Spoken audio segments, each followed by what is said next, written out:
I am both a resident and a small business owner here in Pinellas County, and I'm speaking tonight against a budget increase of $400 million. In 2020, when you closed our businesses and laughed in our faces when we cried in desperation to reopen our businesses, you raised our taxes. We did not forget that. $2.4 billion budget, all to pad the reserves. Then in 2021, you crept it up to $2.6 billion, thinking that we wouldn't notice. Then $2.9 billion in 2022, and then 2023 rolls around and it's $3.4 billion. And now tonight you're planning to pass a $3.8 billion budget. In the entire state of Montana doesn't have a budget as large as ours. You are killing us.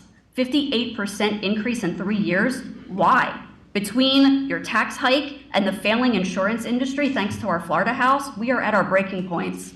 You claim you're not raising our taxes, but my statement from Mike Twitty says otherwise.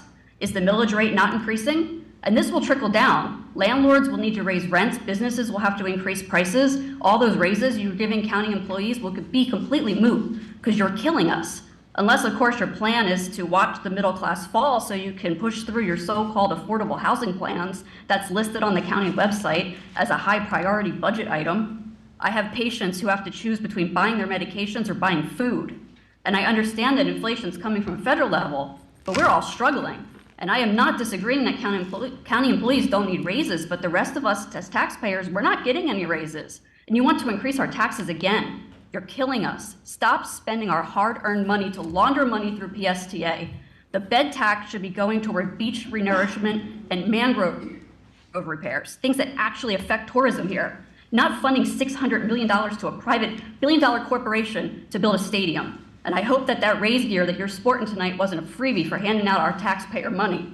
You stole from us in 2020, and we won't forget that. And if you're looking for ways to save money, perhaps vote for a decrease in your salary. Most taxpayers don't know that you're being paid 6 figures for a part-time job, and that Mr. Burton does 90% of the work.